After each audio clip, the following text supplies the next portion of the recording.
Welcome to Focus Interview. Today, we will have a very special topic. We're going to talk about a very important concept in cybersecurity, which is passwordless, blockchain secure authentication. So with us today is Mr. Taib Mustafa, the Director and the Chief Operating Officer of FNS Malaysia Sendirian Berhad. And welcome Mr. Taib to the studio. Thank you.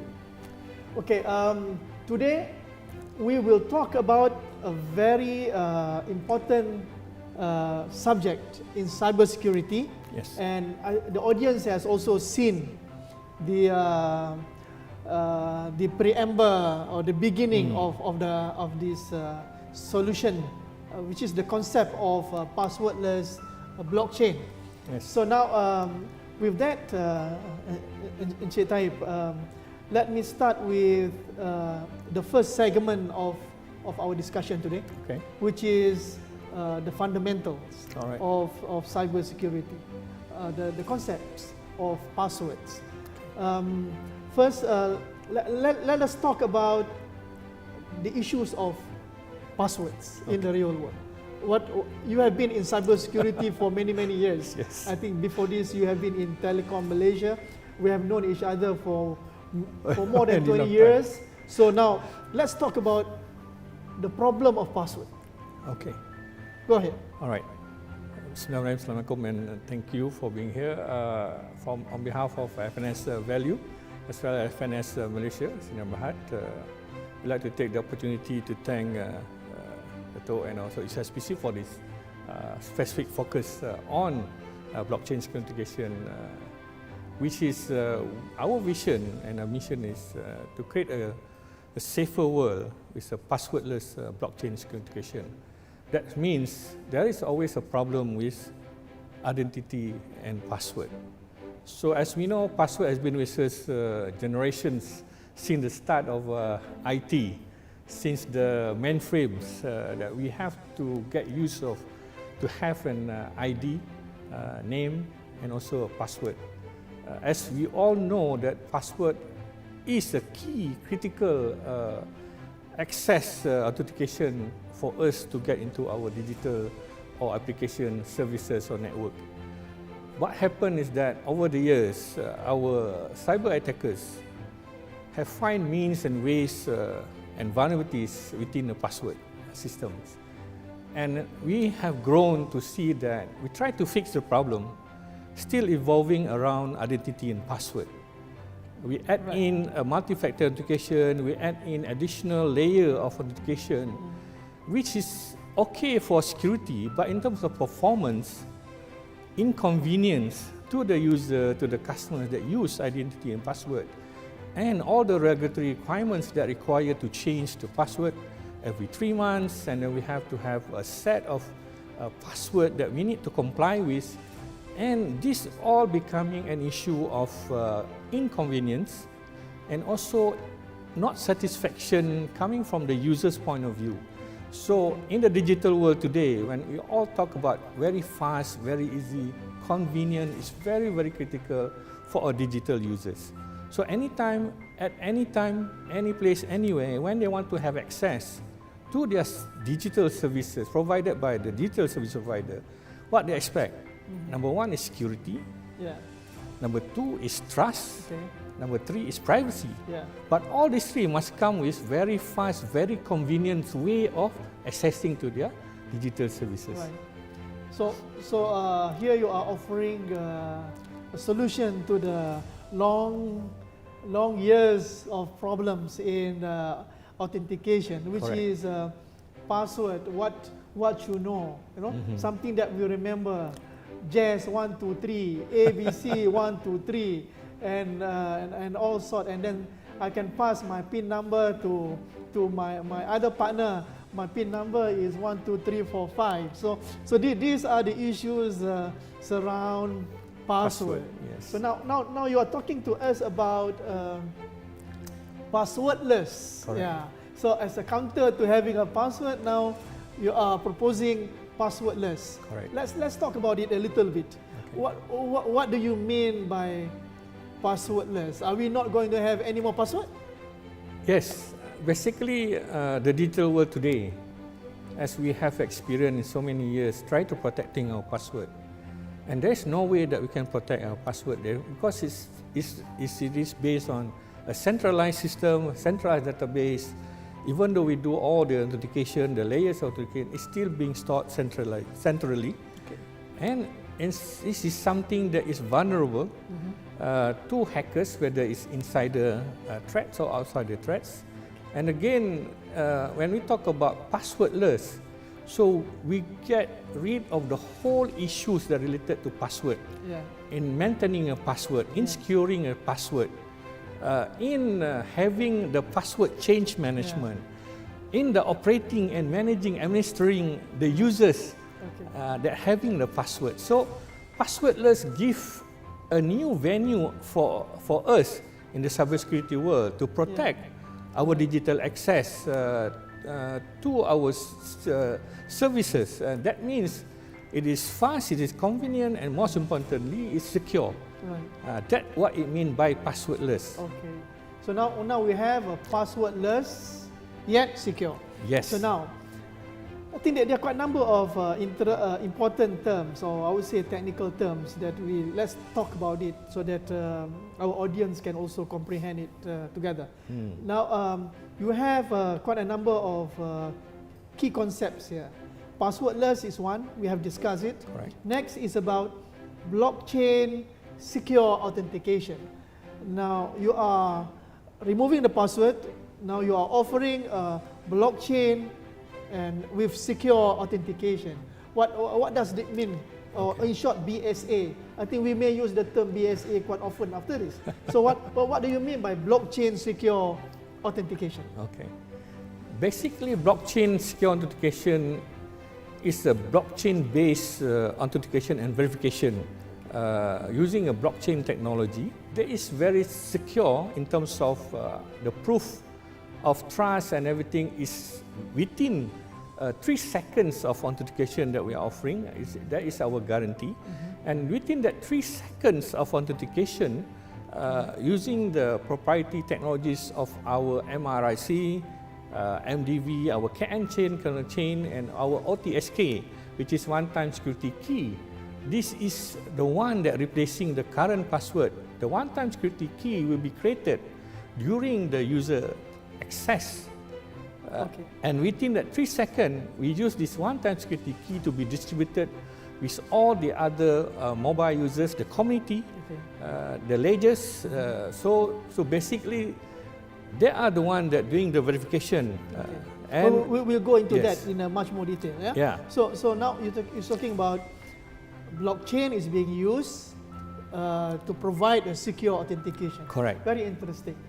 There is another term that you use, which I saw in the video as well and in some of your documentation. Talks about multi-factor authentication. So how does multi-factor authentication relates to blockchain secure authentication? Okay.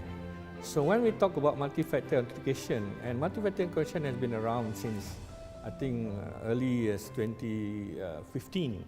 And it has evolved and developed towards more matured ways of multi-factor authentication because last time we got used to have like SMS one-time password.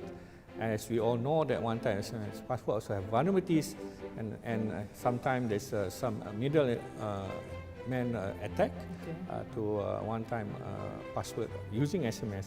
So now everybody is using email-based mobile push-based one-time password. But again, this is one way of authentication. When we define our blockchain secure authentication, multi-factor authentication, or MFA, what we mean is that we have our own multi-factor authentication with different layers of factors of authentication. Because when using BSA, what it means is that the first time user on board, we already captured the identity of the user as well as the device.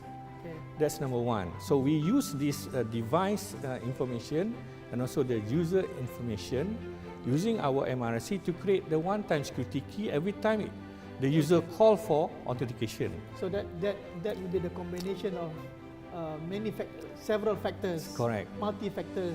Randomly picked during that access 3-second windows. Okay. And at the same time, the first layer of authentication, the first factor authentication is to make sure that the device, the mobile itself, is genuine. That's number one. Number two is the user. Right. And then with the creation of the OTSK, the one-time security key, which is the secret key that is developed using our technology and also being distributed randomly.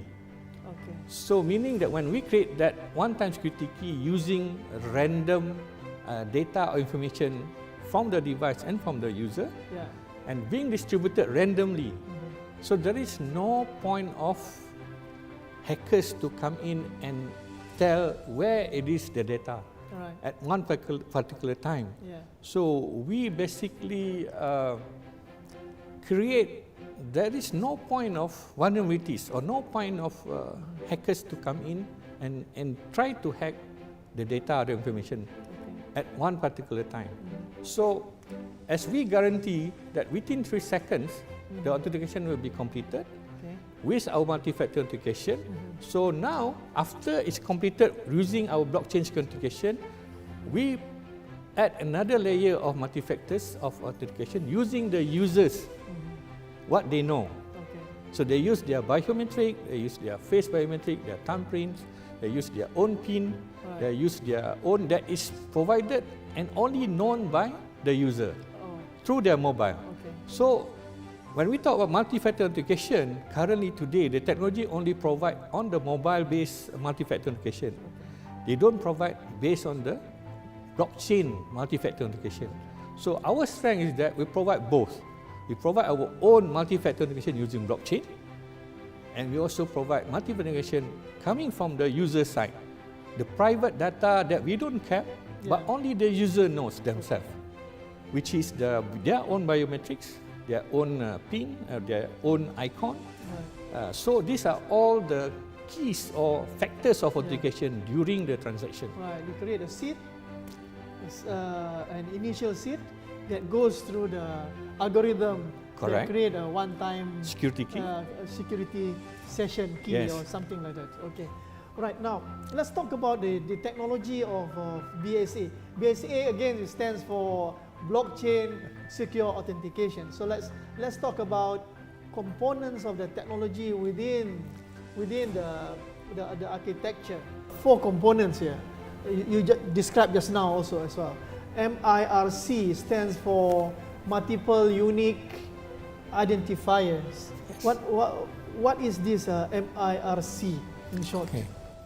MRC is our patented technology, which is created to randomly select which data that will be passed to become a one-time security key. Right. So which data to become the seed of the of the key, of the crypto key, whatever you want to call it. So it's pretty much different in the concept of today multi-factor authentication or password or secret or one-time password. So these are all being known. It's generated and being known and also being kept in a centralized database. Whereas our one-time security key or the secret only randomly generated by the MRC technology and then will be passed through our KN chain, our blockchain to be verified. Okay. So meaning not only the one-time key is unique, it's being used one time. The initiation of the one-time key is also random. Then nobody knows what's next. Correct. So that will enhance the security of this authentication further. Okay, now that is what MIRC is all about. What about MDV? Multilateral distributed verification. Okay. What is that for? All right. So basically, MDV is also another patented technology. It is when we created the MRC, the random key. So this random key, MRC, we created the one-time security key and the one-time security key will be distributed through MDV. Okay. So MDV will select the available and also authenticated ledger, which is other mobile phone users Right. that is valid, Yeah. ready, and able to do the So verification. this is more of like the blockchain part. Correct, right? correct. Connecting, verifying. Yes, the and also networks. doing the hashing Okay. algorithm and pass Okay. through the group of communities of the blockchain, the chain within the communities, the private and also the private and public blockchain to do the verification. Okay. So that is using MDV. So meaning that MDV will create a randomly what you call a correct and also secured mobile devices that doing the verification. Okay. Yeah. Now you have two more components there. This is a OTSK, which is a one-time security key. This is the one-time Yes. usage of the key, Yes. right? And also it is very time sensitive as well. It's one Correct. time. It's One only time. one time, one session. Correct. Okay, I think we can understand that. The next one you have is the KN Chain. chain. What is KN chain? Okay. Basically, it says here new global authentication ecosystem that is a hybrid blockchain service independent technology. What is Okay. KN chain? Can you explain a Okay. bit more? KN chain, KN means kernel. Okay. So a kernel chain, that is basically another patented technology that we own the private blockchain. Okay. So this private blockchain is distributed through our blockchain secure authentication platform servers that use the MDV just now to randomly selected which devices to do the verification that pass on the one-time security key.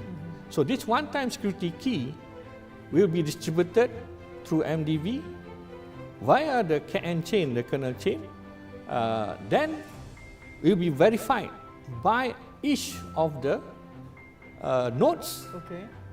and will pass back to the servers to say yes or no. Okay. Okay. Yeah. So this is the chain that Yes. verifying. Yes. Okay. All right. Then we have extensively discussed about the concept and the technical architecture. So let's go for a quick break, and then when we come back, we will discuss a lot more specific on the business angle. How does this solution resolves our business needs? Stay tuned.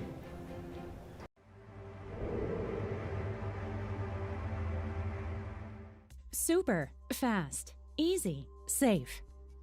Faster, easier, and safer than anything else. Internet shopping, online banking, company intranet access smart life. Simple authentication with security. All-in-one authentication solution, Guardian CCS.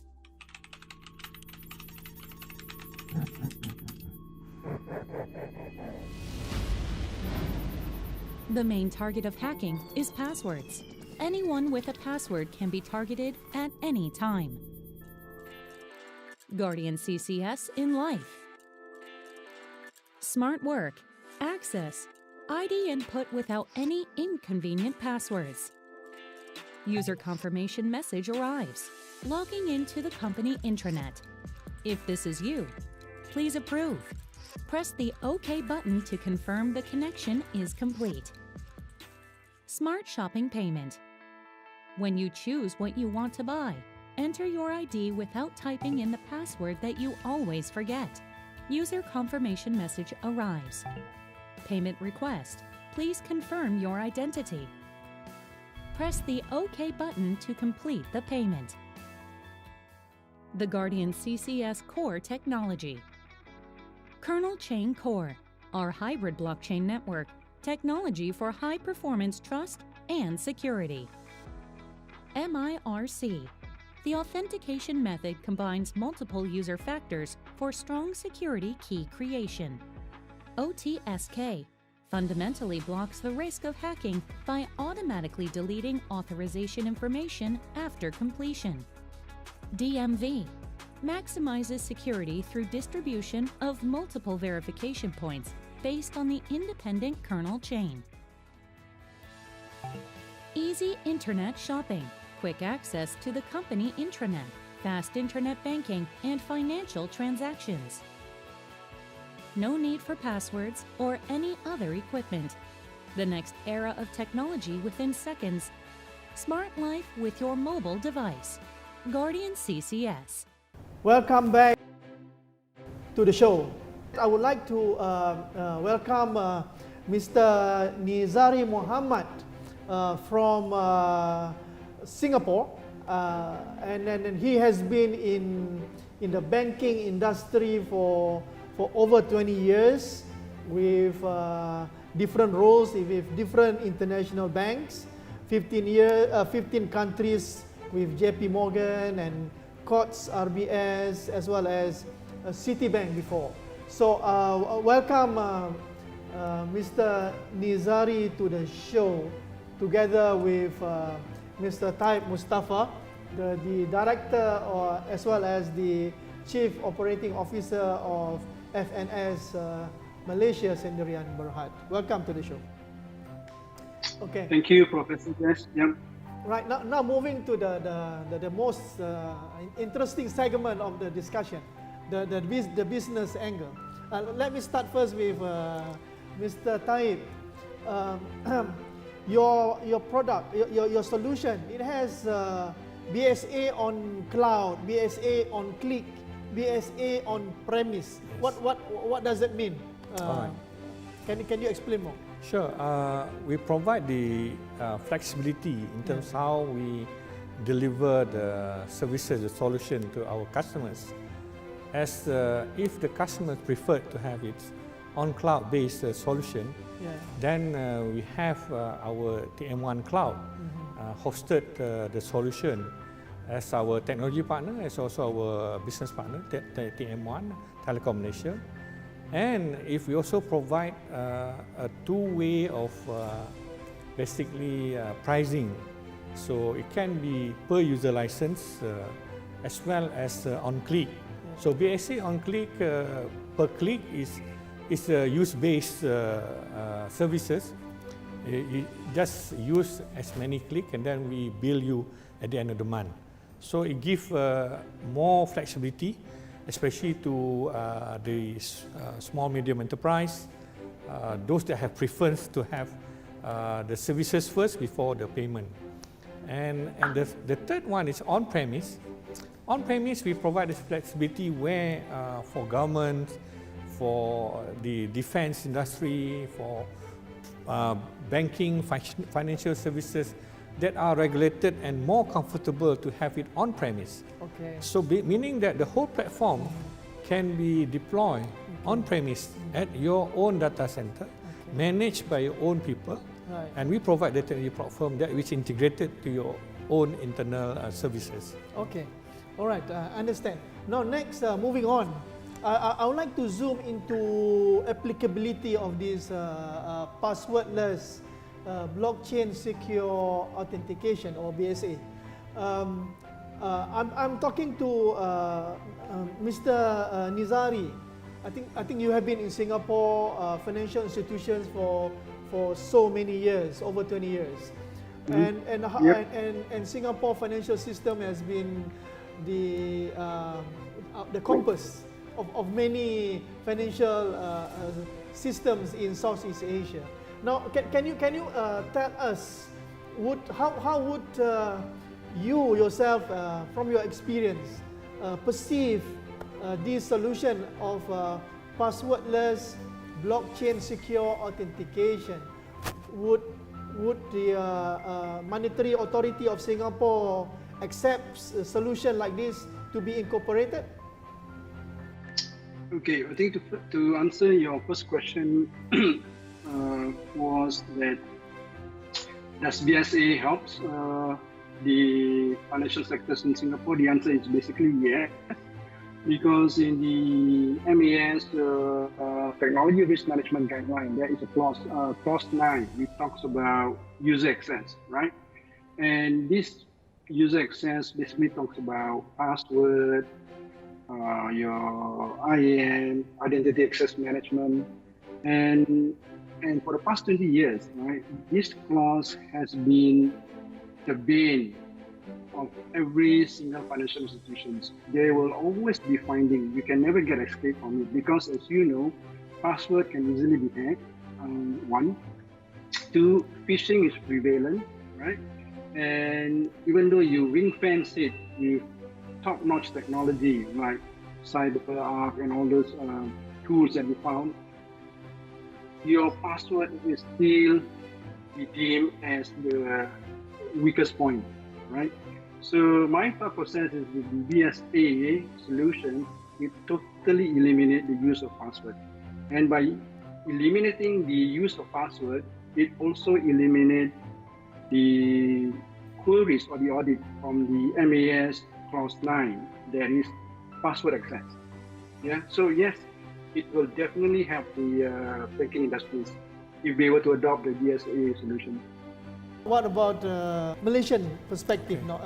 What could be the killer apps, or what could be I would say the prominent apps or systems that being used in Malaysia that can embrace this blockchain secure authentication, passwordless multi-factor authentication system? In Malaysia, we have BNM, RMIT, the Yeah. Risk Management for IT. Yeah.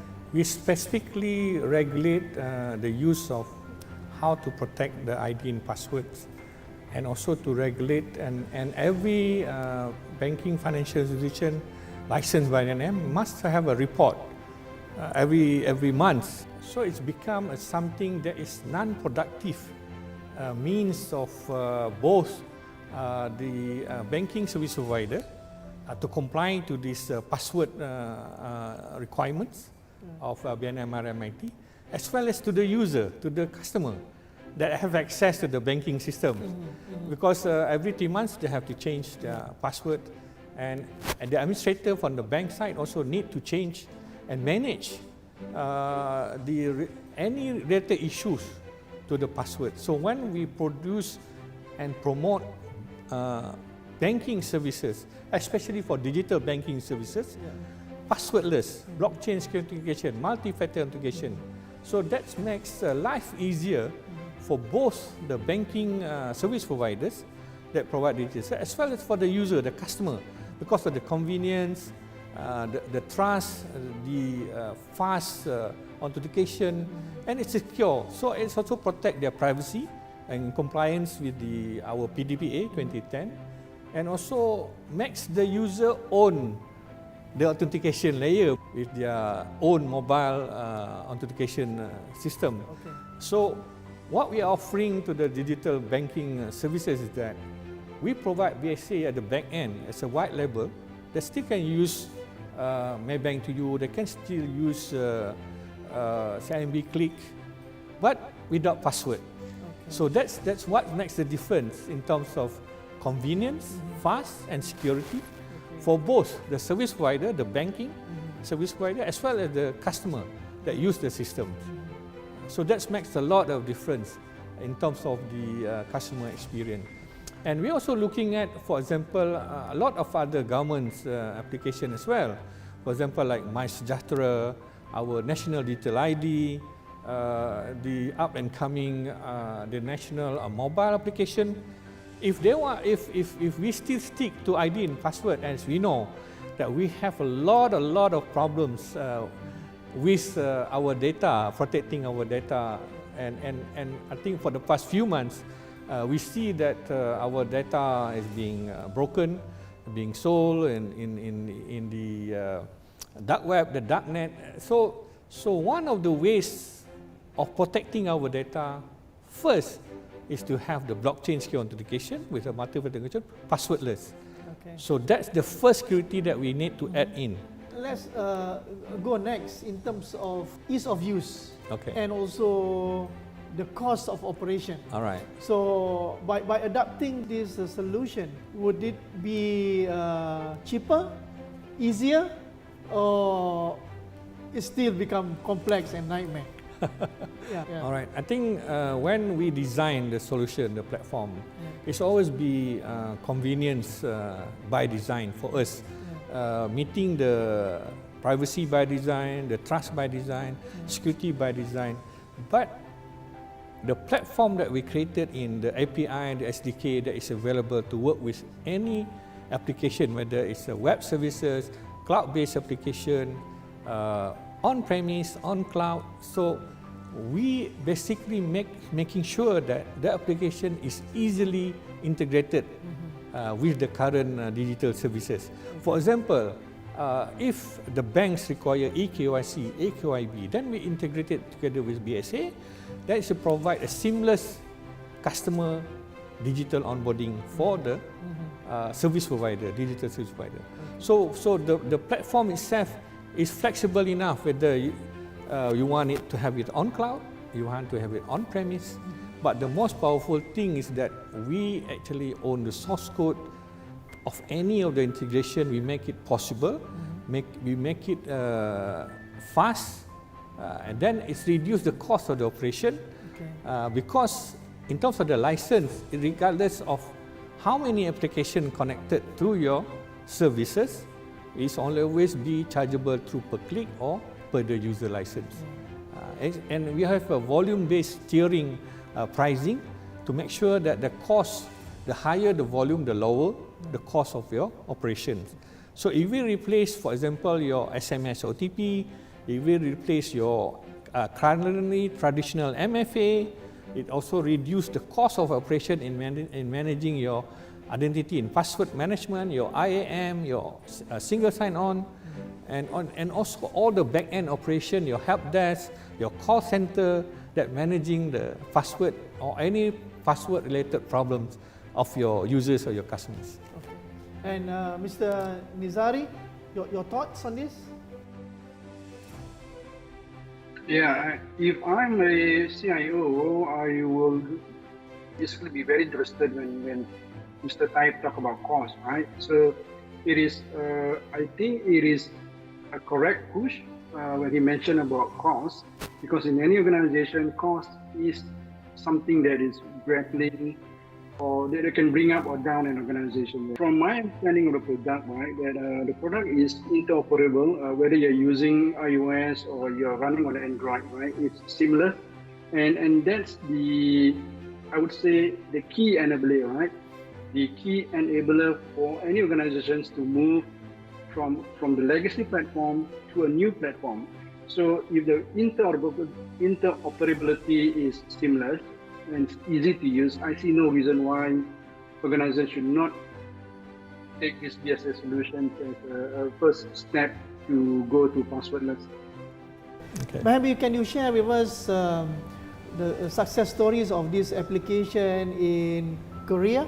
I think it's the source, the initiation comes from Korea. So maybe you can share with us what's your thoughts? Okay, in Korea, blockchain synchronization is known as GCCS, and GCCS has been deployed for the past since I think 5 years, and currently we have about more than 1 million users, active users, and with more than 30 organizations coming from the government, the ministries, the service provider, telcos, insurance, there are multi education sectors. So there are multiple use cases that are being used from banking, government, education, small medium enterprise, as well as education sectors. So there's a multiple use cases.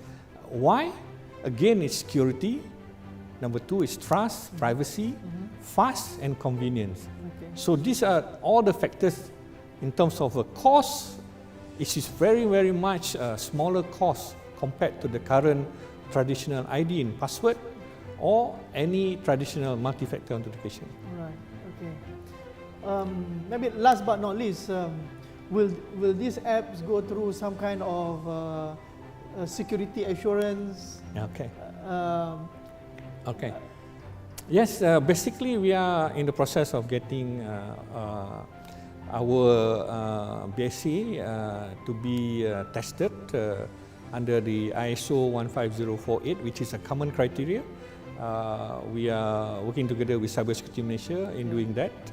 We get the benefits of having the common criteria. Or maybe the trouble also to go through it. Yes, so common criteria is one of the things that we are looking at. Hopefully we'll get the certification by early first quarter of next year. Yes. Good. That's very nice. And when we discuss with BSSN Indonesia, which is the regulatory body for cybersecurity, and they also interested to see that once we got our ISO 15048, it's one of the criteria required by BSSN, the regulatory for security, for this application to work and accepted in the Indonesian market. So it is very important, not only for Malaysia, Indonesia, Singapore, or any parts of the world, even in Korea or any parts of the world, that our solution will be certified ISO 15048, the common criteria. And at the same time also our company is also being certified with ISO 27001. So these are the things that is mandatory as a cybersecurity services provider, especially having blockchain authentication to secure our access to the digital world. Very promising. Okay. Thank you very much. I think we are at the end of our show. And yes, if you have any question, any inquiries about passwordless blockchain secure authentication, please do not hesitate to contact us as per email on the screen, or you can even contact Mr. Taib directly himself. He has a website, FNS website as well. And thank you very much to Mr. Taib, as well as our guest from Singapore, Mr. Nizari Muhammad. With that, thank you. See you the next time with more programs from Focus Interview ESPC. Have a nice day and stay safe.